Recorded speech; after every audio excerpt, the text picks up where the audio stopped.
I should have known something was wrong when Gregory asked me to dress nicely for Sunday dinner. He never cared what I wore before. I should have known when I walked into my own dining room and saw his mother Diane sitting at the head of my table, a leather folder placed precisely in front of the empty chair beside her. I should have known when Gregory pulled out that chair for me with a smile that didn't reach his eyes, and his younger brother Trevor stood by the doorway like a guard. But I didn't know.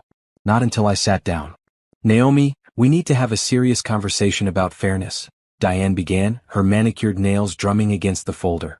She didn't wait for me to respond. "You've been married to my son for 3 years now. 3 years of living in this beautiful home, enjoying the comfort and security of a family structure." I glanced at Gregory. He wouldn't meet my eyes. His jaw was set in that stubborn way I'd started to recognize over the past year, the way it looked when he'd already made up his mind about something and refused to hear reason. "I'm not sure I understand," I said slowly, my hands gripping the edge of the table. The wood was smooth under my fingers, oak, expensive, something I'd saved for months to buy when I first purchased this house 7 years ago. "We're talking about contribution," Trevor chimed in, crossing his arms. "Fair contribution to the household." Diane slid the folder toward me. "Open it." My hands trembled as I lifted the cover. Inside were documents, official-looking papers with legal headers, highlighted sections, sticky notes with calculations written in Gregory's handwriting. The words blurred together at first. Pension, marital assets, equitable distribution, transfer of funds. "What is this?" I whispered. "It's simple, really," Gregory finally spoke, his voice matter-of-fact, like he was explaining a minor household repair. "You have a substantial pension from your job. We've been married for 3 years, which means I'm entitled to half of what you've earned during our marriage. But we're being generous. We're only asking for half of the total pension, not just the marital portion." The room spun. I looked down at the papers again. There were bank account numbers, my bank account numbers. There were calculations of my pension value. There was a place for my signature at the bottom with a line that read, "I, Naomi Fletcher, hereby agree to transfer." "You want half my pension?" I said, my voice barely audible. "It's only fair," Diane said, leaning back in her chair like a queen on a throne. "You live in this house. You live under this roof. Gregory has provided you with stability, with family, with his presence and support. That has value, Naomi. Financial value. This is my house," I said, the words coming out stronger now. "I bought this house. My name is on the deed. Mine alone." "A technicality," Trevor said, waving his hand dismissively. "You're married. What's yours is his. That's how marriage works." "That's not how any of this works." I stood up abruptly, the chair scraping against the hardwood floor. I'd refinished myself 2 years before Gregory and I even met. This house was mine before we got married. The pension is mine. I earned it. Gregory finally looked at me then, and what I saw in his eyes made my blood run cold. There was no love there. No warmth. Just cold calculation and something else, entitlement. "Naomi, sit down," he said quietly. "Let's be rational about this." "Rational?" I laughed, but there was no humor in it. "You ambush me in my own home, present me with papers demanding half my life savings, and you want me to be rational?" "We're not demanding," Diane said, her voice taking on a sharp edge. "We're asking. As family. You do understand the concept of family, don't you?" The implication hung in the air. I had no family of my own. My parents had passed years ago, and I was an only child. They knew this. They'd always known this. Was that part of the plan too? "I need to think," I said, backing away from the table. "There's nothing to think about," Gregory said, standing now too. "This is happening, Naomi. We've already consulted with a lawyer. You signed a marriage certificate. In this state, that means shared assets." "Shared assets that existed before the marriage?" I challenged. "The pension contributions you made during the marriage," Trevor corrected, as if he were some kind of expert. "But like we said, we're being generous. We're not trying to nickel and dime you. Just sign the papers, make the transfer, and we can all move forward as a family." "And if I don't?" The question came out before I could stop it. The silence that followed was deafening. Diane's lips pursed into a thin line. Trevor shifted uncomfortably. Gregory's hands clenched into fists at his sides. "Then we'll have problems," Diane finally said. "Big problems. You're living in our house now, Naomi. You married into this family. You play by our rules or you'll find yourself very alone. Do you understand what I'm saying?" I understood perfectly. This wasn't a request. It was a threat. I looked around the dining room at the walls I'd painted a soft gray 3 years ago, at the light fixture I'd installed myself, at the window seat I'd built where I used to sit on Sunday mornings with my coffee and a book. This was my sanctuary. My home. The place I'd worked 60-hour weeks to afford, the place I'd poured my heart and soul into creating. And these people were sitting in it, telling me it was theirs. Telling me I owed them. Telling me to sign away half of everything I'd worked for. "I need some air," I said, walking toward the door. Naomi, Gregory started. I said, "I need some air." My voice came out louder than I intended, echoing off the walls. "Get out of my house. All of you. Now." "We're not going anywhere until this is settled," Diane said calmly. "Then I'm leaving." I grabbed my purse from the hook by the door and my car keys from the bowl on the side table. As I reached for the doorknob, Gregory's hand shot out and grabbed my wrist. Not hard enough to hurt, but firm enough to stop me. "Don't make this difficult," he said softly, his face inches from mine. "Just sign the papers. It's the right thing to do." I looked down at his hand on my wrist, then back up at his face. This man I'd married. This man I'd loved. This stranger. "Let go of me," I said, my voice steady despite the fear coursing through my veins. He held on for another moment, his eyes searching mine for something: compliance, maybe, or fear. When he found neither, he released me. I walked out of my house and didn't look back. I drove for 20 minutes before pulling into the parking lot of a coffee shop I used to frequent before I got married. My hands were still shaking as I ordered a black coffee and found a seat in the corner, away from the windows. The documents were still in my purse. I grabbed them without thinking on my way out. Now I pulled them out and spread them across the small table, reading through each page carefully. They'd done their homework. I had to give them that much. The calculations were precise. They'd listed every contribution to my pension over the past 3 years, multiplied it by some formula I didn't understand, and arrived at a number that made my stomach turn. $247,000. $250,000. That's what they thought they were entitled to. I pulled out my phone and opened my photos, scrolling back through the years until I found what I was looking for. Pictures of the house the day I'd closed on it. 8 years ago now. I was 32 then, fresh off a promotion to senior engineer at Crawford Municipal Engineering. The house had been a mess. The previous owners had let it fall into disrepair: cracked windows, peeling paint, a yard that looked like a jungle. But I'd seen the potential. The solid bones. The beautiful original hardwood floors hiding under stained carpet. The built-in bookshelves that just needed refinishing. The spacious kitchen with good light. I'd spent every weekend for 2 years fixing it up. I'd learned how to tile a bathroom, how to replace electrical outlets, how to patch drywall. My co-workers at the firm had helped sometimes, bringing beer and pizza while we painted walls and installed ceiling fans. This was before Gregory. Before the wedding 3 years ago, before he'd moved into my space with his clothes and his opinions and his mother's phone calls. I scrolled further. There I was, covered in paint, grinning at the camera, holding up a paintbrush. There was the backyard after I'd cleared it, planted flower beds, installed the stone pathway. There was the guest room I'd converted into a home office, complete with custom bookshelves I'd designed myself. Every single thing in that house, I'd either bought or built or fixed with my own hands and my own money. Gregory had moved in 6 months after our wedding. He'd been living in an apartment across town, a place he was renting month to month. When his lease came up for renewal, I'd suggested he move in with me. It made sense. We were married. Why pay for 2 places when we could share one? "But the house is in your name," he'd said at the time. "Maybe we should put my name on the deed too. You know, to make it official." I'd hesitated. Something in my gut had told me to wait, to think about it. But I'd pushed that feeling aside.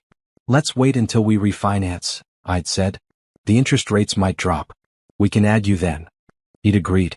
We'd never refinanced. Now I understood why he'd brought it up. This had been the plan all along. Not the pension specifically, maybe that had come later, but the idea that what was mine should be his. That my years of work, my sacrifices, my achievements somehow belonged to him by virtue of a marriage certificate. I thought about those 3 years. What had Gregory contributed to the household? He had a job assistant manager at a sporting goods store. He made decent money, around $40,000 a year. But where did that money go? I pulled up my banking app and started going through statements. The mortgage payment all me. The property taxes me. The insurance me. The utilities me. Groceries mostly me, though he'd buy beer and sometimes pick up takeout on his way home from work. He'd bought a new truck 2 years ago. $60,000. He'd made the down payment from his savings and paid the monthly notes himself. I'd never asked where the money came from. I'd assumed he was being responsible, saving up. But if he'd been saving and I was paying for everything else, where had his money been going? I opened a new browser tab on my phone and searched for his name plus bank account. Nothing. Of course nothing. But the question remained. My coffee had gone cold. I ordered another one and went back to the documents. There was a phone number at the bottom, a law office. Bennett and Associates. I didn't recognize the name. I called the number. Bennett and Associates, how may I help you? A receptionist's voice, professional and distant. Yes, I'm calling about some documents that were prepared by your office. A pension transfer agreement. One moment, please.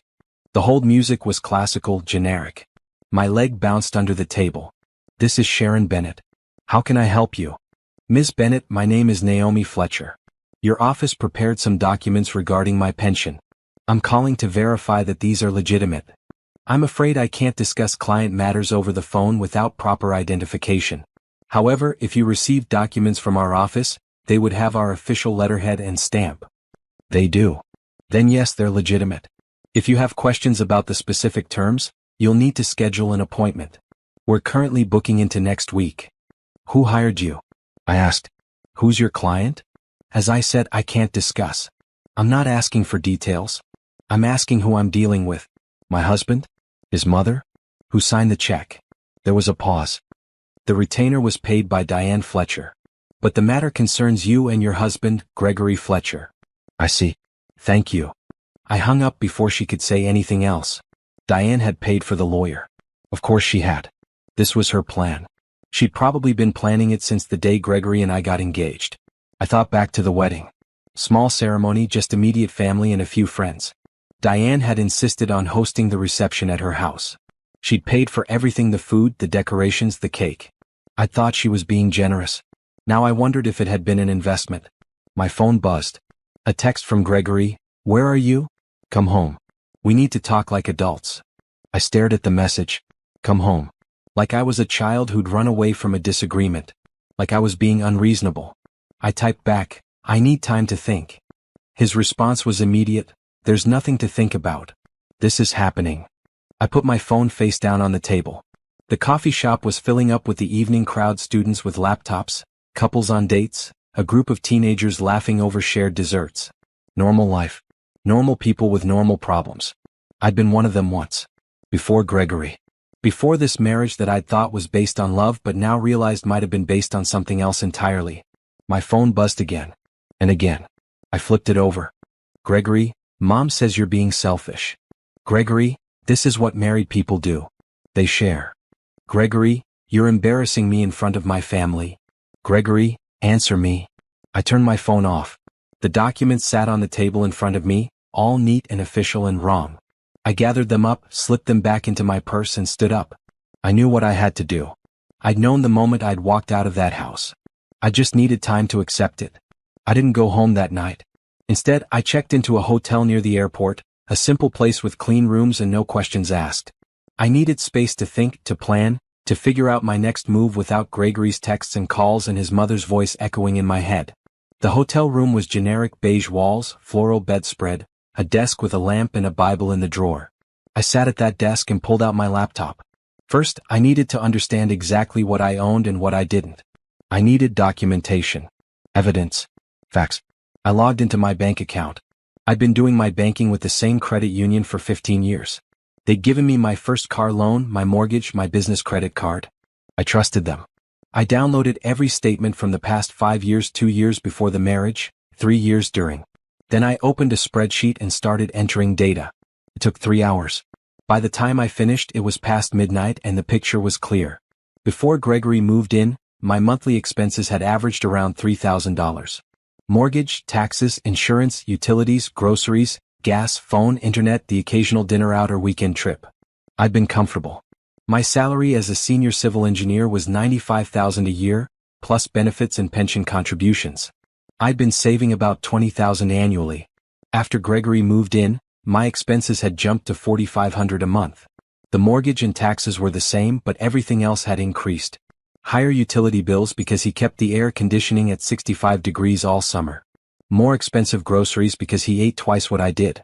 His truck insurance because he'd asked me to add it to my policy for a better rate and promised to pay me back each month, something I realized now had stopped after the first 6 months. I pulled up my email and searched for his name. There they were, Venmo requests I'd sent him. $50 for the electric bill. $120 for his share of the grocery run. $90 for his truck insurance. He'd paid maybe half of them. The rest had gone ignored. Over 3 years, I'd subsidized his life to the tune of at least $30,000. Maybe more. And now he wanted half my pension. I opened another file, the deed to my house. I'd downloaded it years ago when I'd first bought the place, but I pulled up the county records website to verify. There it was, clear as day, sole owner Naomi Fletcher. No mention of Gregory anywhere. I checked my pension account next. The city's retirement system had a good online portal. I logged in and looked at my contribution history. I'd been with the city for 12 years now. My pension was vested, guaranteed. The current cash value if I retired today was around $800,000. Gregory wanted half. But he hadn't contributed anything. Not to the house, not to the savings, not even to his share of the daily expenses. I needed legal advice. Real legal advice, not whatever Diane's lawyer was selling. I opened a new browser tab and searched for divorce attorney. The word felt strange even as I typed it. Divorce. Was that what this was coming to? Yes. The answer came immediately, clearly. Yes. But I needed to be smart about this. I needed someone good. Someone who understood property law and pension rights and wouldn't be intimidated by whatever tactics the Fletchers tried to use. I found a firm that specialized in complex divorce cases. Their website featured a woman named Patricia Monroe, lead attorney, 25 years of experience, board certified in family law. I filled out the contact form and requested a consultation for first thing Monday morning. Then I went to bed, but I didn't sleep. I kept thinking about that moment in the dining room when I'd looked into Gregory's eyes and seen nothing. No love. No respect. Just cold calculation. How long had he been like that? Had he always been that way and I just missed it? Or had something changed? I scrolled through my phone looking at pictures from our relationship. The early days, us at concerts, at restaurants, on a weekend trip to the mountains. He was smiling in all of them. I was smiling too. We'd met at a friend's barbecue. He'd been funny, charming, easy to talk to. We'd dated for a year before he proposed. The proposal had been simple: dinner at my favorite restaurant, a ring he'd saved up for, a question that made my heart race. I'd said yes without hesitation. Now I wondered what I'd said yes to. Had he known about the house? About my pension? Had that been part of the attraction? I thought about his mother, Diane. She'd been polite at first, almost sweet. But after the engagement, she'd started making comments. Little digs about my clothes, my cooking, my job. Such long hours, she'd say. Poor Gregory sitting home alone. As if I was neglecting him by working the career I'd built before I'd even met him. And Trevor, Gregory's brother, who'd never held a job for more than 6 months. Who'd borrowed money from me twice, $2,000 the first time for car repairs, $5,000 the second time for a business opportunity, and never paid me back despite promising he would.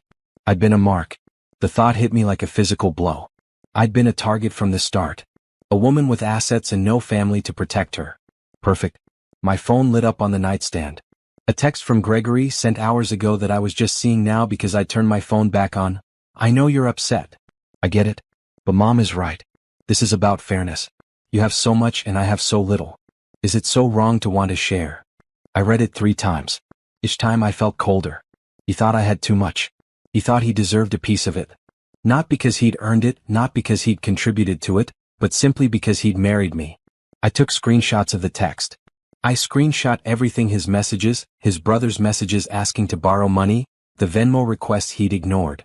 I created a folder on my laptop labeled Evidence and started organizing it all. By the time the sun came up, I had a file 2 inches thick worth of documentation. Every bank statement showing my payments for our shared expenses. Every request for reimbursement he'd ignored. Every receipt I'd kept for house repairs, improvements, furniture. The original purchase documents for the house.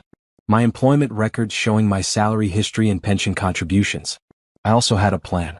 Monday morning, I'd meet with the divorce attorney. I'd file before Gregory and Diane could make their next move. I'd change the locks on the house, my house. I'd open new bank accounts at a different institution and transfer my money there. I'd update all my passwords. I'd protect what was mine. But first, I needed to get back into my house safely. I needed my documents from the home safe: my birth certificate, my passport, my investment statements, the will I'd made when I bought the house. I needed clothes for work. I needed my laptop charger and my work files. I checked out of the hotel and drove home at 7 in the morning, hoping Gregory would already be at work. His store opened early on Sundays for the weekend shopping crowd. His truck wasn't in the driveway. I felt a wave of relief. I unlocked the front door and stepped inside. Everything looked normal. The dishes from last night's ambush were still on the dining room table. The leather folder with their demands sat exactly where Diane had left it. I went straight to my office and opened the safe. Everything was there. I pulled it all out and packed it into a canvas bag. Then I went to the bedroom and packed a suitcase, enough clothes for a week, my toiletries, my jewelry from the locked box in the closet. All of it mine, bought before the marriage. I was loading the suitcase into my car when I heard a vehicle pull into the driveway. Diane's silver luxury sedan. She got out slowly, deliberately, and stood at the end of the driveway with her arms crossed. "Running away again?" she called out. "Collecting my belongings," I said, closing the trunk. "Those are community property now." "No, they're not. I bought everything in this house before I married your son." She walked closer, her heels clicking on the concrete. "You think you're so smart. You think you can just refuse us and everything will be fine. But you don't understand how this works." "I understand perfectly." I met her eyes. "You want money you didn't earn from property you don't own. That's not complicated." Her face flushed red. "My son gave you 3 years of his life. He gave you companionship, stability, a family. That has value. If it had value to him, he wouldn't be demanding payment for it." "You're being very stupid, Naomi. Very stupid. We're trying to be reasonable." Reasonable would have been asking me if I wanted to help Gregory financially. Reasonable would have been having a conversation, not an ambush. Reasonable would have been treating me like a partner, not a bank account. I got into my car. "If you drive away," Diane said, her voice rising, "if you don't come back inside right now and sign those papers, you'll regret it.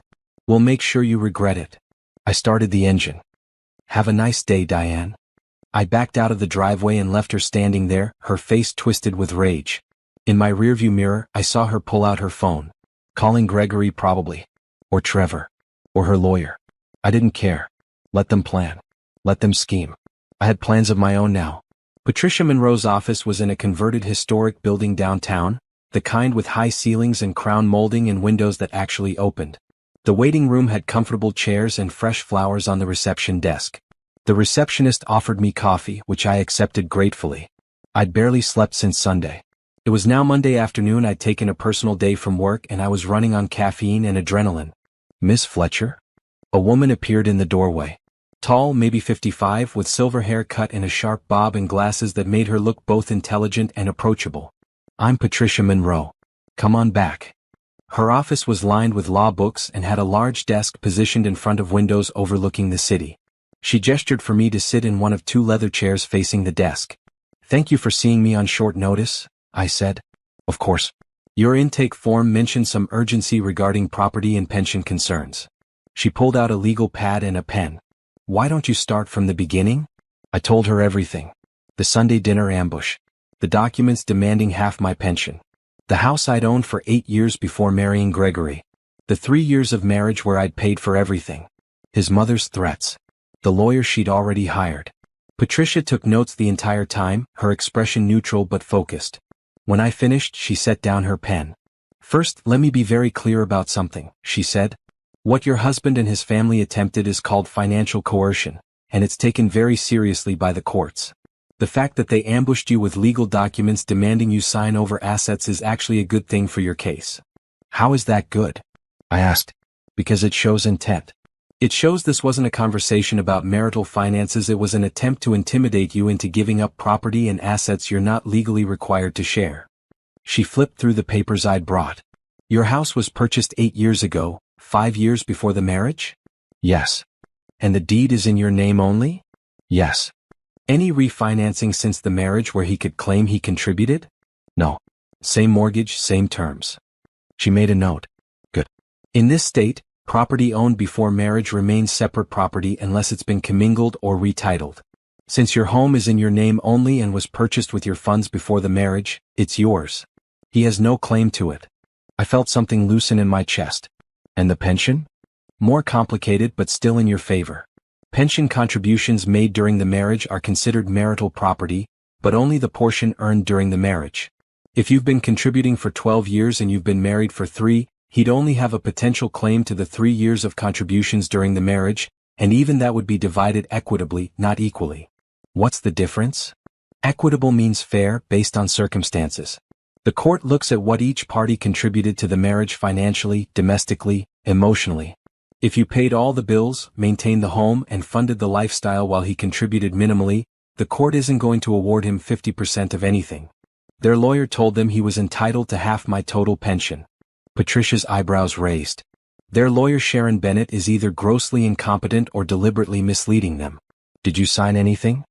No. I walked out. Smart. Very smart. She leaned forward. Here's what I recommend. We file for divorce immediately. Today if possible. We establish clearly that this is about protecting your separate property from fraudulent claims. We also file for a protective order if there's any indication of threats or intimidation. His mother said I'd regret it if I didn't sign. That's a threat. Document everything: texts, calls, in-person conversations. Record them if it's legal in your state to do so with single-party consent, which it is here. She pulled up a form on her computer. We'll also file an emergency motion to prevent him from accessing any of your accounts or attempting to claim the property. Do you have joint bank accounts? No. I opened my accounts years before we met. Good. Change your passwords anyway. All of them: bank, email, pension account, everything. Set up two-factor authentication. Make sure he can't access anything. I already did that. Excellent. You're thinking like a lawyer already. She smiled, but it faded quickly. Now the hard part. You need to secure the house. Is he still living there? I don't know. I left yesterday and stayed at a hotel. I went back this morning to get my documents, but he wasn't there. His mother showed up. What did she say? Threatened me. Said I'd regret not signing. Patricia made another note. We're adding all of this to the filing. Harassment, intimidation, attempted financial exploitation. She looked up at me. Naomi, I'm going to be straight with you. This is going to get ugly. People like this, people who think they're entitled to your money, don't back down easily. They'll fight. They'll spread lies. They'll try to paint you as the villain. Can you handle that? I thought about Sunday night. About Gregory's cold eyes. About Diane's threat. About 3 years of paying for everything while they saved their money and plotted. Yes, I said. I can handle it. Good. Then let's get started. We spent the next 2 hours going through every detail of my marriage, my finances, my property. Patricia had me sign form after form: divorce petition, motion for protective order, affidavit of separate property, financial disclosure statements. The filing fee is $425, she said. My retainer is $5,000, which will cover the initial work. If this goes to trial, we'll need to discuss additional fees. Will it go to trial? Probably not. Once Gregory and his mother see the evidence, you have the deed, the payment history, the messages, they'll realize they don't have a case. Bennett will tell them the same thing. But they might push anyway out of spite. Some people would rather spend money on lawyers than accept the truth. I wrote the check. $5,000. It was a lot of money, but it was nothing compared to what they wanted to take. When will he be served? I asked. We can have the sheriff serve him tomorrow at his workplace. Is that acceptable? I thought about Gregory standing at the counter of his sporting goods store, being handed divorce papers by a uniformed officer. Part of me felt guilty. The larger part felt satisfied. Yes, I said. Good. And Naomi? Patricia stood and extended her hand. You're doing the right thing. Don't let anyone tell you otherwise. I shook her hand and left the office feeling lighter than I had in days. On the drive back to my hotel, my phone rang. Gregory. I let it go to voicemail. A minute later, there was a text. We need to talk. This is getting ridiculous. I screenshot the message and added it to my evidence folder. Another text. You can't just disappear. I'm your husband. Screenshot. Add to folder. Another. Mom's lawyer says if you don't sign, we'll take you to court and you'll lose everything. That one made me laugh out loud. Take me to court with what case? Based on what evidence? Patricia had been clear they had nothing. I texted back one last time. Contact me only through my attorney. Patricia Monroe at Monroe & Associates. I'll have her send you the information. Then I blocked his number. I blocked Diane's number. I blocked Trevor's number. I blocked anyone connected to the Fletcher family. For the first time in 3 days, I felt like I could breathe. Tuesday morning, I called a locksmith. I need every lock in my house changed, I told him. Front door, back door, side door, garage. Everything. That's not a problem. When would you like us to come out? Today. As soon as possible. We can have someone there by noon. Perfect. I'd spent Monday night at the hotel again, but I couldn't stay there forever. This was my house. My home. I wasn't going to let Gregory and his family push me out of it. At 11:30 I drove back home. Gregory's truck wasn't there. Good. I timed it right, he'd be at work until at least 6. The locksmith arrived at 12 sharp, a middle-aged man named Frank with a toolbox and a professional demeanor. I showed him every door, every lock. You want me to rekey them or replace them entirely? He asked. Replace them. I want completely new locks. That'll cost more. I don't care. He got to work. While he changed the locks, I started packing Gregory's belongings. I wasn't cruel about it. I folded his clothes neatly, packed his toiletries carefully, boxed up his books and his gaming console and his collection of baseball caps. Everything that was clearly his, I packed into boxes and plastic bins. It took 3 hours. By the time I finished, there were 27 boxes and bins stacked in the garage. Frank finished the last lock, the garage door, and handed me a set of new keys. All done. 5 new locks, all different keys from what you had before.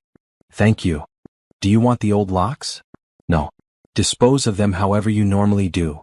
He packed up his tools and gave me the receipt. $750. Worth every penny. After he left, I called a storage facility and rented a unit. Then I called a moving company and arranged for them to pick up Gregory's boxes the next morning and deliver them to the storage unit. I texted him the code and address after everything was moved. While I waited, I walked through the house room by room. Without Gregory's things, it looked different. Cleaner. More spacious. More like mine. In the bedroom, I stripped the bed and put on fresh sheets, ones I'd bought years ago and never used because Gregory said they were too fancy. I hung up pictures that had been in storage, photographs from my travels and my friends and my life before him. In the living room, I rearranged the furniture, putting it back the way I'd had it before he moved in. I took down his sports posters and put up the art I'd collected over the years. I was cleaning the kitchen when I heard a vehicle in the driveway. Gregory's truck. My heart started racing, but I forced myself to stay calm. This was my house. He had no right to be here. I heard his key in the lock. The scraping sound as it didn't work. Then again. Then his fist pounding on the door. Naomi. Open this door. I walked to the door but didn't open it. You don't live here anymore, Gregory? What are you talking about? This is my house too. No, it's not. It never was. Your belongings are being moved to a storage unit tomorrow. I'll send you the address. More pounding. You can't do this. You can't just lock me out. I can, and I did. You'll be served with divorce papers at work tomorrow. After that, any communication goes through our lawyers. Divorce. His voice went up an octave. You're divorcing me over a simple financial discussion? It wasn't a discussion. It was an ambush and a threat. Naomi, please. His tone changed, becoming softer, pleading. Baby, come on. Let me in. We can talk about this. I'm sorry if we came on too strong. We can work this out. No, we can't. Don't do this. Don't throw away 3 years over a misunderstanding. It wasn't a misunderstanding. You wanted half my pension. You and your mother threatened me. You've been using me financially for 3 years. I have all the documentation, Gregory. All of it. Silence. Then, I never used you. Yes, you did. I have every Venmo request you ignored. Every bill I paid that you should have split. Every dollar you borrowed and never paid back. It's over. You're being crazy. You know that? You're being a crazy. I walked away from the door. I didn't need to hear the rest. He pounded and yelled for another 10 minutes. Then I heard him on his phone, his voice muffled through the door. Calling his mother, probably. Eventually he left. I heard the truck start, the sound of gravel under his tires as he backed out too fast. I sat down on my couch in my house with my new locks and cried. Not for him. Not for the marriage. But for the time I'd wasted. For the trust I'd given. For the version of him I'd thought existed but maybe never had. When I was done crying, I made dinner. Just for me. Something I liked that Gregory had always complained about. I ate at my dining room table and looked out at the backyard I'd landscaped myself. This was my life. Mine. And I was taking it back. My phone buzzed. A text from an unknown number. This is Diane. What you're doing is cruel and vindictive. Gregory is devastated. You should be ashamed. I blocked the number without responding. Another text from another unknown number. I hope you're happy ruining my brother's life. You're pathetic. Trevor. I blocked him too. The texts kept coming from different numbers. I blocked them all. After the 7th one, I turned my phone off entirely. Tomorrow, Gregory would be served at work. Tomorrow this would become official. Tomorrow there would be no going back. I slept in my own bed that night in my own house, with my new locks and my peace of mind. And I slept better than I had in months. The text started at 6 in the morning. Unknown number, you're making a huge mistake. Unknown number, Gregory is willing to forgive you if you stop this now. Unknown number, think about what you're throwing away. I turned my phone back on to check the time, and they flooded in one after another. Diane had clearly recruited friends and family to harass me with messages. I blocked each number and made a note to talk to Patricia about getting a restraining order. At 9:15, Patricia called. He's been served. The sheriff delivered the papers to him at work about an hour ago. How are you doing? I'm okay. His family is sending me messages from different numbers. Forward them all to me. Every single one. This is harassment and it strengthens our case. She paused. Are you safe? Do you feel threatened? No. I'm in my house with new locks. I'm fine. Good. Keep documenting everything. If anyone shows up at your house, call the police. Don't engage with them. I won't. After we hung up, I got ready for work. I'd already missed 2 days and I had projects that needed my attention. My team at the engineering firm was understanding, but I couldn't hide forever. I arrived at the office at 10 and immediately got pulled into a meeting about a new municipal contract. It was a relief, honestly, to focus on something normal. Bridge specifications, soil reports, budget timelines, things that made sense, things I could control. During lunch, my desk phone rang. The receptionist downstairs. Naomi, there's someone here to see you. Says she's your mother-in-law? My stomach dropped. Tell her I'm not available. She's being persistent. Should I call security? Yes, please. 5 minutes later, my cell phone rang. Unknown number. I didn't answer. Then my work email dinged a message from an address I didn't recognize with the subject line, "You can't ignore this." I deleted it without opening it. My coworker Janet knocked on my office door. Hey, you okay? There's some woman downstairs causing a scene. Says she's your family? She's not. Well, technically she's my mother-in-law, but I'm divorcing her son. Janet raised her eyebrows. Messy divorce. Very. Want me to stay nearby? In case you need backup? I smiled. Thanks, but security's handling it. I appreciate it though. She left and I tried to focus on my work. But 15 minutes later, my boss called me into his office. Naomi, what's going on? Thomas was a good man, fair, someone I'd worked with for over a decade. I just got a call from our front desk saying your mother-in-law is threatening to call the police if we don't let her see you. I'm going through a divorce, I said. She's upset about it. I'm sorry she came here. I didn't think she would. Do you need to take some time off? We can arrange. No. I need to work. Work is good. I just need her to leave me alone. Security's escorting her out now. I've told the front desk not to let her back in the building. If she shows up again, we'll call the police. Thank you. I'm really sorry about this. Don't be. Just take care of yourself. He hesitated. If you need anything time off, a flexible schedule, whatever, let me know. I went back to my office and tried to concentrate on soil density reports, but my mind kept drifting. How far would they go? What else would they try? At 5 o'clock my phone rang. Patricia. We have a hearing scheduled for next week, she said. Preliminary hearing to address the emergency motion. The judge will decide on the protective order and temporary property arrangements. That fast. I told you this would move quickly. Are you prepared to testify? Yes. Good. Gregory's attorney filed a response today. They're claiming he has a right to half the marital assets, including the house. The house I owned before we got married? Yes. Their argument is that since he lived there and contributed to the household, he has an equitable interest. It's nonsense, but they're making the claim. What happens if they win? They won't. The evidence is too clear. But be prepared for them to fight dirty. They'll attack your character, your motives, your finances. They'll try to paint you as selfish and vindictive. I'm not afraid of that. I know. That's why you're going to win.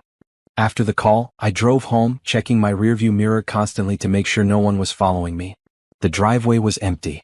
The house was quiet. I went inside, locked all the new locks behind me, and made dinner. At 8 o'clock, the doorbell rang. I looked through the peephole. Trevor, Gregory's brother. I know you're in there, Naomi, he yelled. Open up. I pulled out my phone and called the police.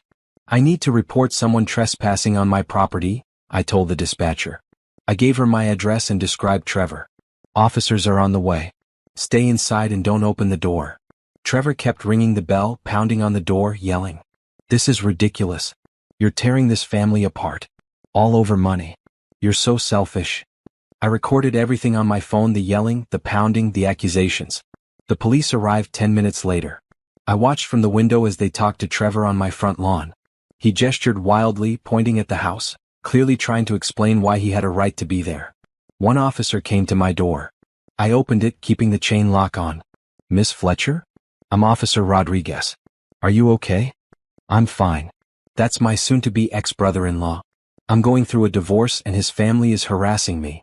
Do you want to press charges for trespassing? I thought about it. Part of me wanted to. But another part of me knew it would just escalate things. Not this time, I said. But I want it documented. I'm filing for a restraining order. Understood. We've told him to leave and not to come back. If he returns, call us immediately and we'll arrest him. Thank you. I watched Trevor get in his car and drive away, the police following to make sure he actually left. Then I went back inside, locked all the doors and forwarded the video to Patricia. This was the siege Patricia had warned me about. They were trying to wear me down, to make me so exhausted and stressed that I'd give in just to make it stop. But I wouldn't. I couldn't. This was about more than money now. This was about standing up for myself. About refusing to be taken advantage of. About claiming my own life back. I slept with my phone on the nightstand that night, ready to call the police again if needed. But the night was quiet. For now. The preliminary hearing was scheduled for Thursday morning at 9 o'clock. I took the day off work and met Patricia at the courthouse at 8:30. Remember, she said as we walked up the steps, stay calm. Answer only what's asked. Don't let them bait you into an emotional response. I'll be fine. I know you will. The courtroom was small, not like the dramatic courtrooms on TV, but a simple room with a judge's bench, a few tables and chairs for observers. Gregory was already there with Sharon Bennett, his mother's lawyer. He looked tired, his eyes red. When I walked in, he stared at me with an expression I couldn't read. Diane sat in the front row of the observer section, her face tight with anger. Trevor was next to her. The judge entered, a woman in her 60s with gray hair and sharp eyes. Please be seated. This is a preliminary hearing for the case of Fletcher versus Fletcher. I've reviewed the initial filings from both parties. Ms. Monroe, you filed an emergency motion for a protective order and confirmation of separate property. Would you like to present your argument? Patricia stood. Yes, Your Honor. This is a straightforward case. Ms. Naomi Fletcher owned her home outright for 5 years before marrying the respondent. The property deed is solely in her name. She purchased it with her own funds, maintained it with her own funds, and the respondent has contributed nothing to the mortgage, taxes, or improvements. I have the deed here, Patricia continued, handing copies to the judge and to Sharon Bennett. I also have bank statements showing that Ms. Fletcher paid all household expenses during the marriage while the respondent contributed minimally and often failed to reimburse her for agreed-upon shared costs. The judge looked through the documents. Ms. Bennett, what's your response? Sharon stood. Your Honor, while it's true that Ms. Fletcher purchased the home before the marriage, my client lived in that home as her husband for 3 years. He contributed to the household in other ways: emotional support, companionship, household labor. Did he contribute financially? The judge interrupted. He contributed what he could afford. That's not what I asked. Did he pay any portion of the mortgage, taxes, insurance, or major expenses? Sharon hesitated. Not directly, but... Yes or no, counselor? No, Your Honor. The judge made a note. What about the pension claim? You're arguing that your client is entitled to half of Ms. Fletcher's pension. Yes, Your Honor. Pension contributions made during the marriage are marital property. Half of the pension or half of the contributions made during the marriage? Another hesitation. We believe he's entitled to half the entire pension. On what legal basis? The judge's tone was sharp now. Ms. Fletcher has been contributing to this pension for 12 years. She was married for 3. Are you seriously arguing that 3 years of marriage entitles your client to 6 years of pension contributions that occurred before he even met her? The marriage entitles him to an equitable distribution. Equitable, not equal. And certainly not more than equal. The judge looked at Gregory. Mr. Fletcher, stand up please. Gregory stood looking nervous. Did you contribute to your wife's pension? No, Your Honor, but... Did you pay the mortgage on the house? No, but I lived there. Did you pay the property taxes? No. The insurance? No. Did you contribute to any major household expenses? Gregory's face reddened. I paid for groceries sometimes. And I bought furniture. What furniture? The judge asked. A TV stand. A lamp. A TV stand and a lamp. In 3 years. The judge looked back down at her papers. According to the financial disclosure here, you make $40,000 a year. Where did that money go if you weren't contributing to household expenses? I have my own expenses. My truck payment. A $60,000 truck, the judge noted. Which you purchased during the marriage without contributing to the household expenses your wife was covering. Is that correct? Yes, but... Sit down, Mr. Fletcher. Gregory sat, his face now fully red. Diane looked furious in the front row. The judge turned to Sharon. Counselor, I'm going to be very direct with you. This case is baseless. Your client has no claim to property purchased and maintained solely by Ms. Fletcher before the marriage. He has no claim to pension contributions made before the marriage. At best, he might have a claim to 3 years of pension contributions made during the marriage, which would be divided equitably based on his contributions to the marriage, which appear to be minimal at best. Your Honor, I'm not finished. What concerns me more is the evidence of financial coercion. Ms. Monroe has provided text messages, testimony, and a police report documenting harassment and intimidation. Mr. Fletcher and his family attempted to pressure Ms. Fletcher into signing over assets she's not legally required to share. That's not negotiation. That's coercion. She looked at Gregory again. Did you ambush your wife with legal documents demanding she sign over half her pension? Gregory looked at his lawyer. Sharon nodded. Yes, he admitted quietly. Did your mother hire the attorney who prepared those documents? Yes. Did you or your family members threaten Miss Fletcher when she refused to sign? We didn't threaten. Your mother told her she would regret it. Your brother showed up at her house and refused to leave until police were called. You've sent numerous messages from different phone numbers after she blocked you. That's harassment, Mr. Fletcher. I just wanted to talk to her. You wanted to intimidate her into giving you money? There's a difference. The judge closed the file. Here's my ruling. Ms. Fletcher's home is confirmed as her separate property. Mr. Fletcher has no claim to it and is prohibited from entering the property or contacting Ms. Fletcher directly. All communication must go through attorneys. Regarding the pension, we'll schedule a hearing to determine the marital portion of the pension contributions and how they should be divided. However, Mr. Fletcher should understand that his claim is limited to contributions made during the marriage, and the division will be based on his actual contributions to the household. Finally, I'm granting a temporary restraining order. Mr. Fletcher, his mother Diane Fletcher, and his brother Trevor Fletcher are prohibited from contacting Ms. Fletcher directly, from coming within 500 feet of her home or workplace, and from making any further demands regarding property or assets. Violation of this order will result in arrest. Sharon stood. Your Honor, we'd like to save it for the next hearing. This preliminary matter is resolved. The divorce will proceed. Next case. The judge stood and we all stood with her. Then she left and it was over. I felt Patricia's hand on my shoulder.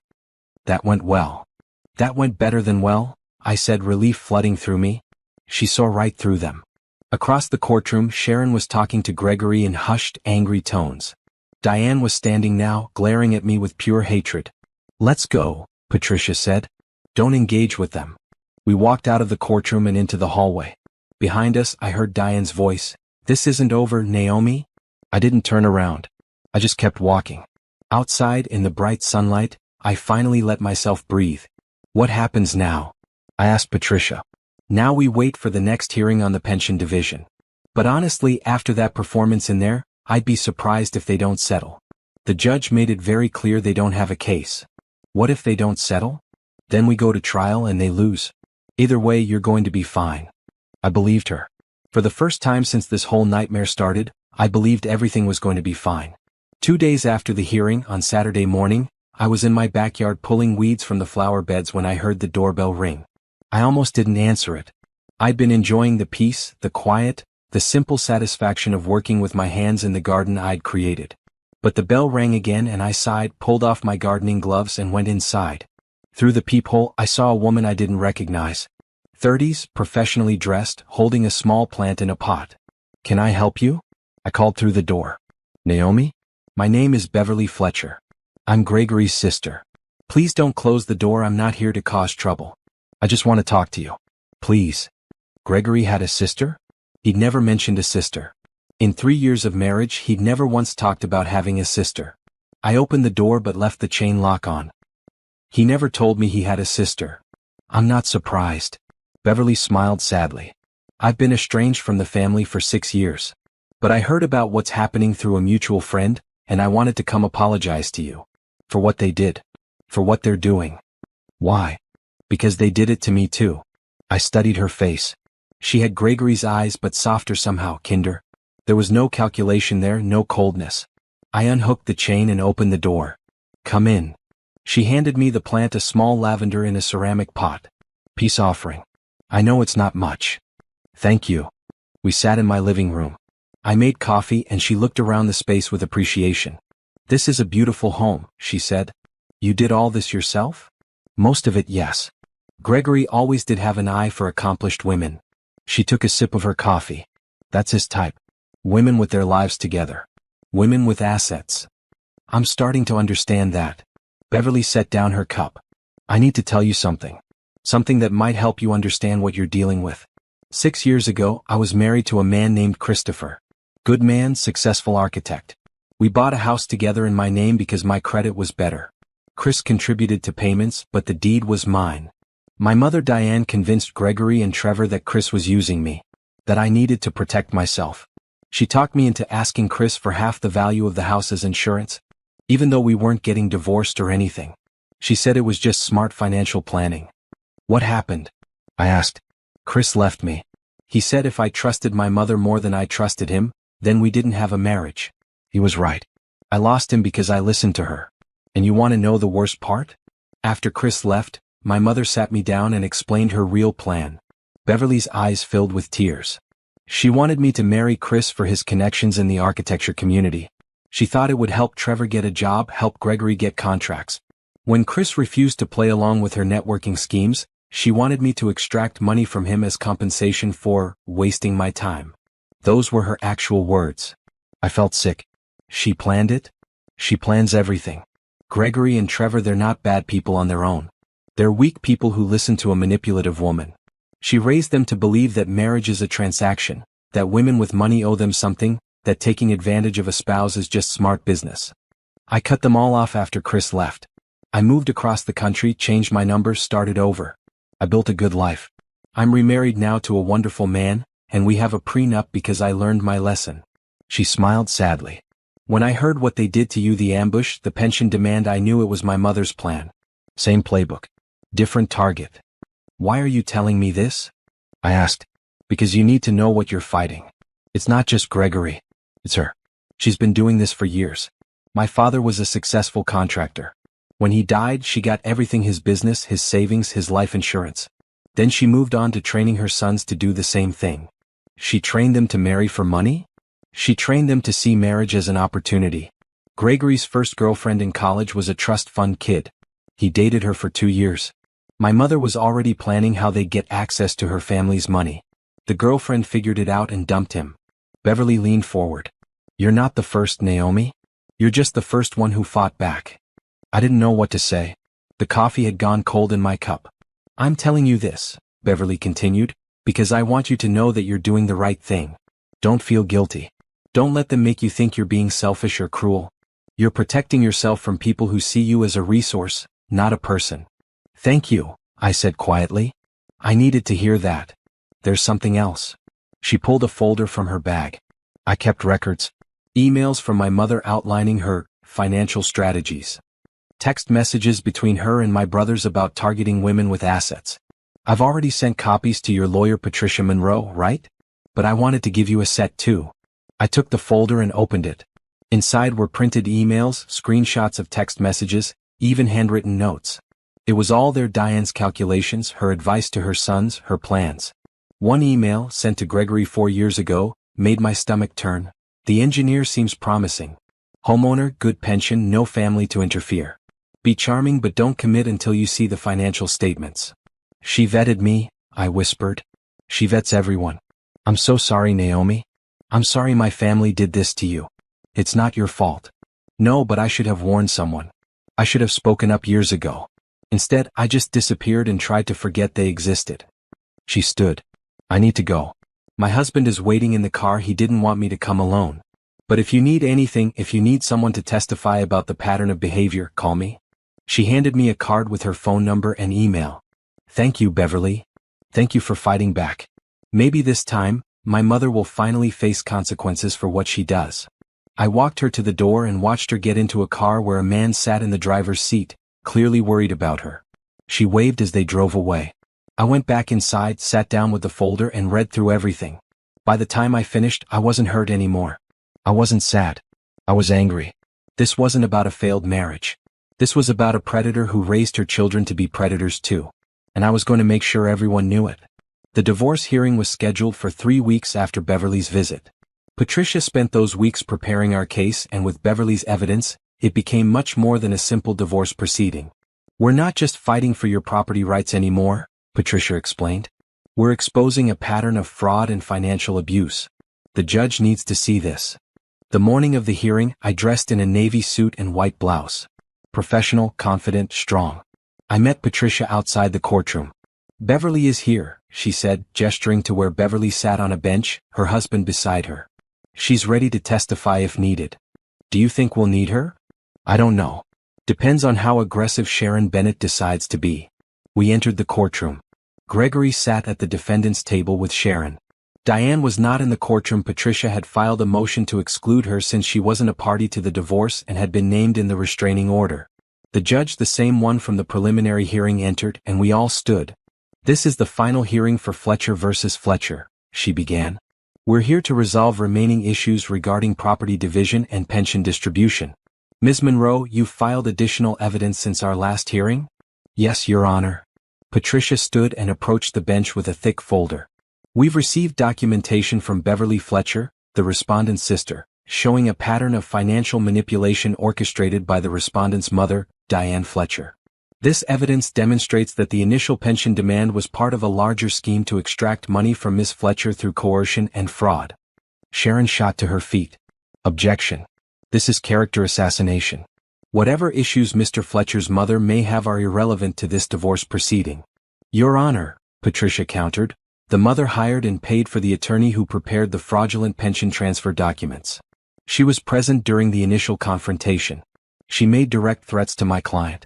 Her involvement is central to this case. The judge looked through the folder. I'll allow it. Continue, Ms. Monroe. Patricia presented everything: Beverly's testimony, the emails, the text messages, the documented pattern. She called Beverly to the stand. Beverly testified clearly and calmly about her own experience, about the way Diane had manipulated her marriage, about the emails she'd seen where Diane discussed targeting women with assets. Did you ever witness your mother discussing Miss Fletcher specifically? Patricia asked. Yes. At a family dinner about 6 months after Gregory started dating her. My mother said, she owns her home outright. No mortgage. That's smart. Make sure she doesn't want a prenup. I left early because I knew what she was planning. Gregory looked down at the table, his face pale. Sharon cross-examined but couldn't shake Beverly's testimony. Everything she said was backed up by documentation. Then Patricia called me to the stand. I testified about the 3 years of marriage, about paying all the expenses, about the ambush at the family dinner. I remained calm, factual, precise. I didn't exaggerate or embellish. I just told the truth. Miss Fletcher, Patricia asked, in your 3 years of marriage, did your husband ever discuss sharing household expenses equally? Yes. He agreed to pay half of utilities and groceries. He paid maybe 30% of what he owed. Do you have documentation? Yes. I sent him payment requests through Venmo. Most went ignored. Patricia entered the Venmo records into evidence. Did you ever ask your husband to contribute to the mortgage? No. The house was mine before we married. I never expected him to pay the mortgage. I only expected him to pay his share of daily expenses. Did he? No. Sharon's cross-examination was brief. She tried to paint me as financially controlling, as someone who kept track of every penny to use against Gregory later. Miss Fletcher, isn't it true that you resented your husband's truck purchase? No. He has the right to buy what he wants with his money. I only resented that he made that purchase while not paying his agreed-upon share of household expenses. Did you ever tell him you were unhappy with his financial contributions? Many times. And yet you stayed married to him. Until he tried to steal half my pension, yes. The judge interrupted. Miss Bennett, is there a question? No, Your Honor. She sat down and I stepped off the stand. The judge took a short recess to review all the evidence. When she returned, her expression was serious. I've reviewed everything presented today, she said. This is one of the most troubling cases I've seen in my 20 years on the bench. What we have here is not a disagreement about marital assets. What we have is a calculated attempt to defraud Ms. Fletcher of property and assets she earned and owned independently. She looked at Gregory. Mr. Fletcher, I don't know if you were the architect of this scheme or just a willing participant, but either way your actions were reprehensible. You married a woman with assets and immediately began planning to extract money from her. You contributed minimally to the household while saving your own money. Then you and your family attempted to intimidate her into signing over hundreds of thousands of dollars. Here is my ruling. The house at 4217 Oakmont Drive is confirmed as the sole property of Naomi Fletcher. Mr. Fletcher has no claim to it whatsoever. Regarding the pension, Mr. Fletcher is entitled to exactly $0. While pension contributions made during a marriage are typically considered marital property, that rule applies when both parties contribute meaningfully to the marriage. Mr. Fletcher's contributions were negligible at best and fraudulent at worst. Therefore, he receives nothing. The divorce is granted. Ms. Fletcher is awarded full ownership of all property, accounts, and assets in her name. Mr. Fletcher is ordered to pay $3,000 in court costs and attorney fees as a sanction for filing frivolous claims. Sharon started to speak, but the judge held up her hand. I'm not finished. I'm also ordering that copies of this case file, including all evidence of Ms. Diane Fletcher's involvement, be forwarded to the district attorney's office for review. Financial coercion and fraud are criminal matters, and they should be investigated. She banged her gavel. This case is closed. I sat there stunned. It was over. Really over. Patricia leaned over and whispered, You won. Completely. Gregory looked destroyed. Sharon was already packing up her files, clearly wanting to get away from this disaster of a case as fast as possible. Beverly caught my eye from the observer section and smiled, giving me a thumbs up. We left the courtroom and I felt like I was floating. What happens now? I asked Patricia outside. Now you go live your life. The divorce is final in 30 days, but for all practical purposes it's done. The house is yours. The pension is yours. Everything is yours. What about the district attorney investigation? That's out of our hands. They'll review the evidence and decide if there's enough for criminal charges. My guess? Diane will get a visit from investigators at minimum. Whether it goes further, we'll see. I shook her hand. Thank you. For everything. You did this, Naomi. You stood up for yourself. You gathered evidence. You didn't back down. I just helped with the paperwork. I walked to my car, got in, and sat there for a moment. I'd won. I'd actually won. The house was mine. The pension was mine. My life was mine. And I was never giving it up again. 6 months later, on a perfect Saturday in early spring, I hosted a garden party. The backyard looked amazing. I'd spent weeks preparing, planting new flowers, repairing the stone pathway, setting up string lights and a long table with white linens. The garden I'd created years ago was in full bloom. 20 people came. Janet from work and her husband. Beverly and her husband Christopher. Yes, she'd reconciled with her ex-husband after he learned the truth about what Diane had done, and they'd remarried. 3 of my neighbors who'd supported me through the divorce. Friends from my engineering firm. Patricia Monroe, my attorney, who'd become a friend. And new friends, 2 people I'd met through a professional organization for women in engineering that I'd joined after the divorce. People who inspired me, who challenged me, who saw me as a person, not as an opportunity. We ate good food, drank wine, told stories, laughed.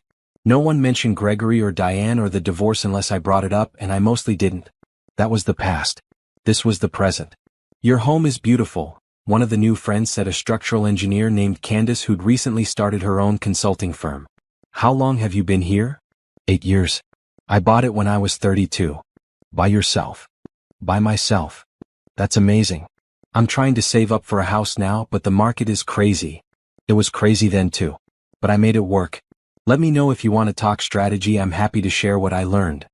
We talked for an hour about mortgages and interest rates and down payment strategies. She took notes on her phone. By the end she was grinning. I can do this, she said. Thank you. You're welcome. Women need to help each other build wealth. That's how we stay independent. Beverly found me later in the kitchen helping refill drink pitchers. This is wonderful, she said, gesturing to the party outside. You look happy. I'm happy. For the first time in years, I feel like myself again. Have you heard anything about the investigation? I nodded. Diane was charged with conspiracy to commit fraud. She took a plea deal, probation, fines, community service. No jail time, but it's on her record now. And Gregory? Last I heard, he moved back in with her. Trevor too. They're all living in her house together. I poured lemonade into a pitcher. Patricia says he tried to date someone new, but the woman found out about the case through a mutual friend and ended it immediately. Beverly winced. I'd feel sorry for him if he hadn't done it to himself. He made his choices. He could have been honest with me. He could have been a real partner. Instead, he chose to scheme. Do you miss him at all? I thought about it. No. I miss who I thought he was. But that person never existed. The real Gregory? I don't miss him at all. We went back outside to join the party. The sun was setting and the string lights were starting to glow. Someone had started music, playing something soft and jazzy. Patricia found me near the flower beds. I have news, she said. Sharon Bennett was censured by the state bar for her handling of your case. She won't lose her license, but it's a formal reprimand on her record. Good. She knew those pension documents were fraudulent. She did. And now she's paying for it professionally. Patricia smiled. You started something, Naomi. I've had 3 other women contact me in the past month with similar stories. Husbands or in-laws trying to claim property the women owned before marriage. We're fighting back. That's exactly what I wanted to hear. As the evening went on, I found myself standing alone for a moment, looking at my house. My beautiful house with its gray walls and refinished floors and all the work I'd put into it. In the windows, I could see the reflection of the party people laughing, talking, enjoying themselves in the space I'd created. This was mine. Not because I'd fought for it in court, though I had. But because I'd built it with my own hands, my own money, my own vision. No one could take that away from me. No one would ever take that away from me again. Janet joined me, 2 glasses of wine in her hands. She offered me one. To independence, she said, raising her glass. To independence, I echoed. We drank and I felt something settle in my chest. Peace. Real peace. The party went on until nearly midnight. People helped me clean up, laughing and chatting as we folded tables and collected glasses. By the time everyone left, I was exhausted but content. I walked through the house one more time before bed, turning off lights, locking doors with my new locks. In my bedroom, with my furniture and my decorations and my choices, I changed into comfortable clothes and sat on the edge of the bed. My phone buzzed. A text from Beverly, "Thank you for including us tonight. Chris said it was the best party he's been to in years. You're an inspiration." I smiled and texted back, "Thank you for having the courage to tell me the truth. You saved me." I set the phone down and looked around the room. Everything in here I'd chosen. Everything in this house I'd built or bought or repaired. This was my sanctuary, my achievement, my home, and it always would be. I thought about the woman I'd been 6 months ago, scared, angry, hurt, but determined.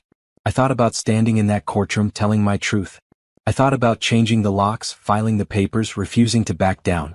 I thought about all the women who'd come before me who hadn't been able to fight back, who'd lost their homes and their savings and their independence to people who saw them as resources instead of human beings. And I thought about the women who'd come after me, who would find the courage to stand up for themselves because they'd heard my story or Patricia's or Beverly's. This wasn't just about me anymore. It was about all of us. I'd started a small scholarship program through my professional organization, helping young women in engineering pay for their education and offering mentorship. I'd donated to legal aid programs that helped women through difficult divorces. I'd started speaking at events about financial independence and protecting your assets. My story had become bigger than just me. And that felt right. I turned off the light and lay down in my bed, in my house, in my life. Tomorrow I'd wake up and go for a run. Then I'd work on the kitchen renovation I'd been planning, new countertops, new backsplash, exactly what I wanted. Maybe I'd call Candace and see if she wanted to grab lunch and talk more about house hunting strategies. Tomorrow and all the days after that would be mine. To plan, to build, to live as I chose. I'd taken my life back. And I was never letting it go again. As I drifted off to sleep, I thought about the woman who'd sat in that dining room 6 months ago, shocked and hurt and cornered. I wanted to tell her, "You're stronger than you know. You're going to fight and you're going to win. And on the other side of this nightmare, you're going to find yourself again. The real you. The woman who built a home and a career and a life. The woman who refused to be used. The woman who stood up and said no when everyone expected her to say yes. You're going to be okay. Better than okay. You're going to be free."